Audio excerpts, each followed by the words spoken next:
Welcome to tonight's episode of 60 Centuries. Ancient Greece, a place where many modern aspects of life were tried and tested in the crucible of Western civilization. Philosophy, government, science, culture, and slavery.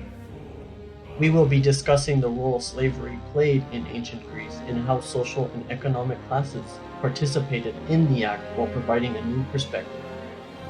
We begin with the father of modern logic, Aristotle.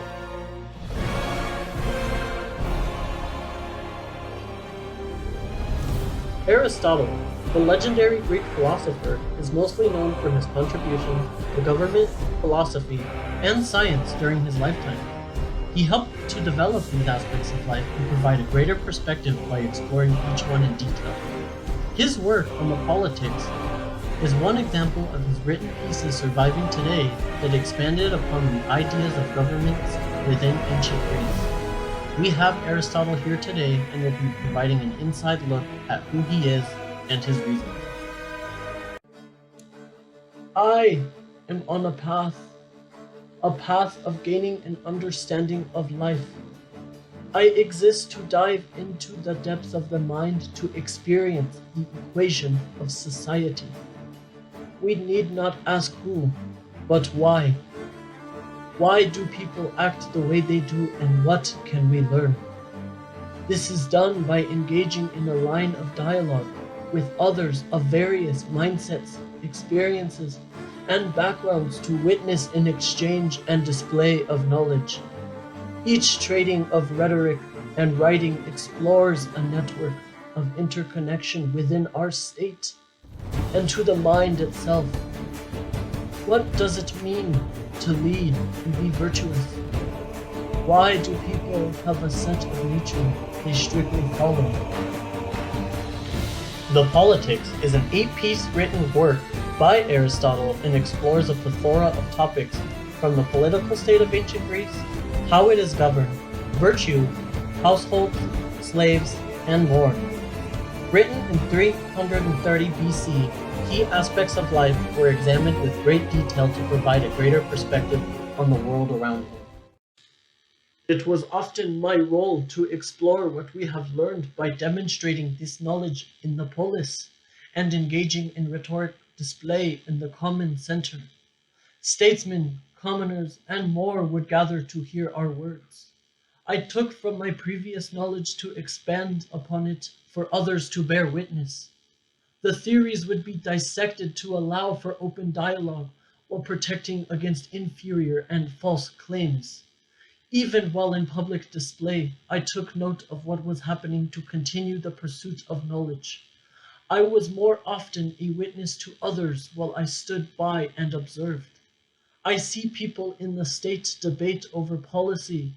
I saw the slaves and the freemen at work, watching women perform their household duties and more. I was merely a vase on the market stand observing to contribute to my work. I spend most of my time doing what I do best, observing and writing. My thoughts are often transcribed on paper to be examined by myself and others at a later time. I take what I gather from my social exchanges and examine what I see, how I saw it, and why I noticed what I did. My fellows and I will discuss my writing and examine key aspects from previous engagements in a manner of debate and discussion. The school will question what we see and if our minds have been influenced in such a way that could elaborate further on the subject. Regarding the topic of which you speak of, it has been made clear to me through experience. I have studied them, and this is what I have to say. Accordingly, those who are as different from other men as the soul is from the body, or man from beast, they are in this state if their work is the use of the body, and if this is the best that can come from them, they are slaves by nature. For he is a slave by nature who is capable of belonging to another, which is also why he belongs to another and who participates in reason only to the extent of perceiving it, but does not have it. Some are captured while others are born to it. The populace is not alike. Subtle differences are present, as some are born to govern while others are born to serve. That is the truth of our world. Nature indeed wishes to make the bodies of free persons and slaves different, as well as their souls, with those of the latter strong with a view to necessary needs, those of the former straight and useless for such tasks, but useful with a view to a political way of life. They are not fit. Moving to our next person of interest. Dorios is an upper-class citizen of ancient Greece that operates a mining facility. He owns multiple slaves used to perform the work others deem degrading and dangerous. He is additionally an avid reader and follower of philosophy. Dorios additionally participates in witnessing public rhetoric when he can. The mines are dangerous and foul places that are necessary for the survival of our state. Greece is a dominant power and this demands resources of high quality. In Attica, the mining of silver demands a plethora of laborers. These laborers provide for Greece. The ore needs workers, strong ones to tear from the earth. They come from war, once free men opposing us, now serving as an act of retribution declared in rhetoric from Aeschines and his work on the embassy. It is good, I tell you.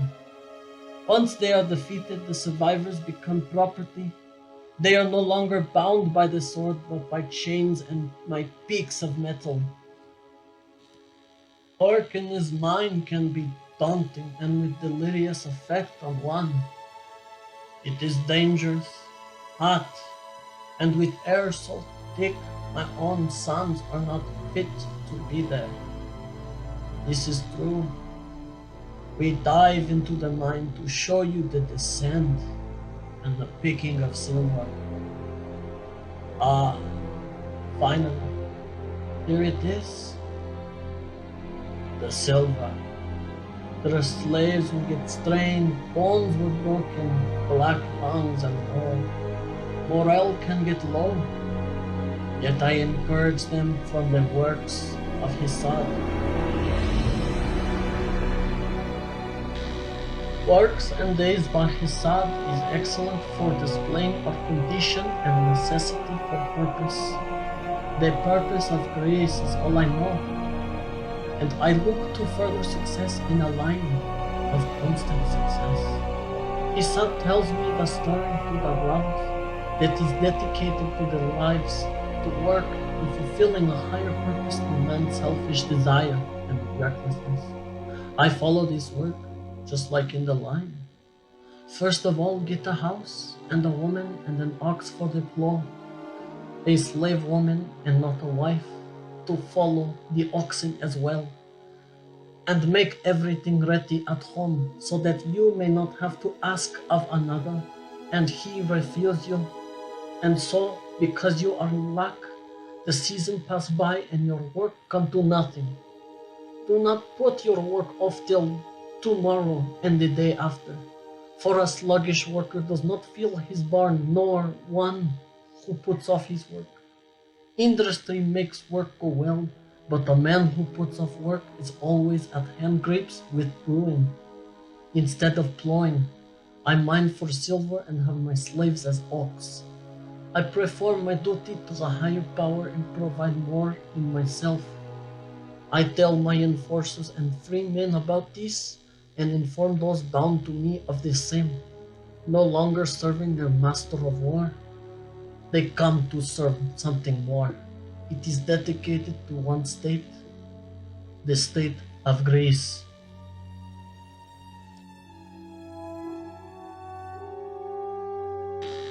And now we transition to our final guest. We do not know his name, as he does not have one.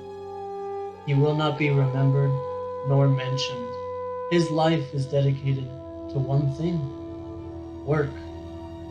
His life consists of servitude to his owner and following orders. He has no claim to land, wife, or objects. This man is a piece of property in the eyes of the law. He is marked as a servant and submissive to those that own him. But he is the final piece that makes Greece thrive as a model for generations to follow. I work in my master's mine of silver. I cut the raw ore from its vein in darkness and heat. The mines cut deep into the earth and provide for the master. Some were taken from their lands after the war, while others, like me, were born into this life.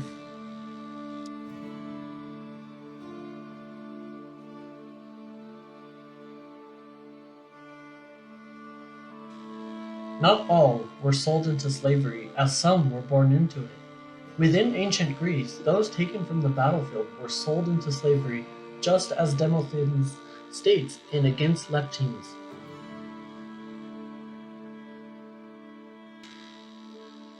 I did not choose this, but I am told I was born to be property, born to serve as I am, not the same as those who own me. I only know how to serve, and what happens when I do not. Many who disobey make Dorios lose time and money. I never see them again after. In my time I have been tortured for the purpose of their trials to learn the truth. They tell me it was for the good of truth. According to Aeschines and his work on the embassy, slave testimony was offered and accepted only if they were under torture. The courts would have officers brought into a session and torture the slaves for testimony in front of the jury.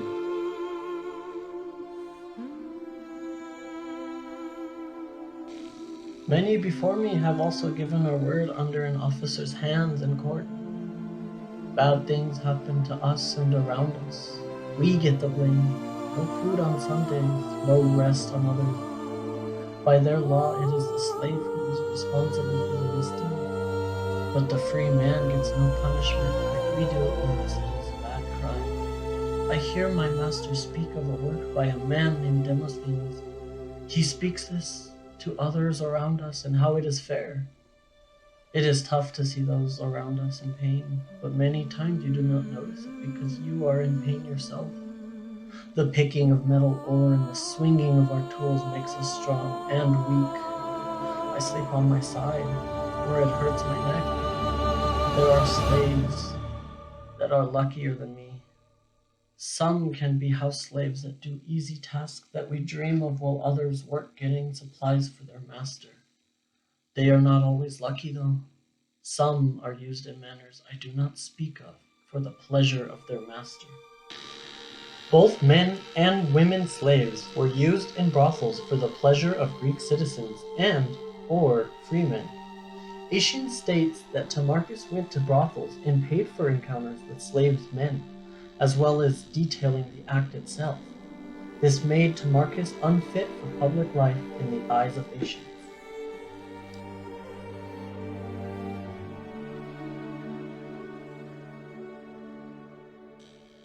In the end, I was born here, and I will die here. My body cannot take much more. I will be forgotten in this world. The silver plates that food rests on, served by the slaves of the Greek statesmen and nobles, will not remind them of those that mined it, transported it, and were killed. We are the real Greece. We are Greece. Without us, their empire is nothing but a scratch on the surface of this world.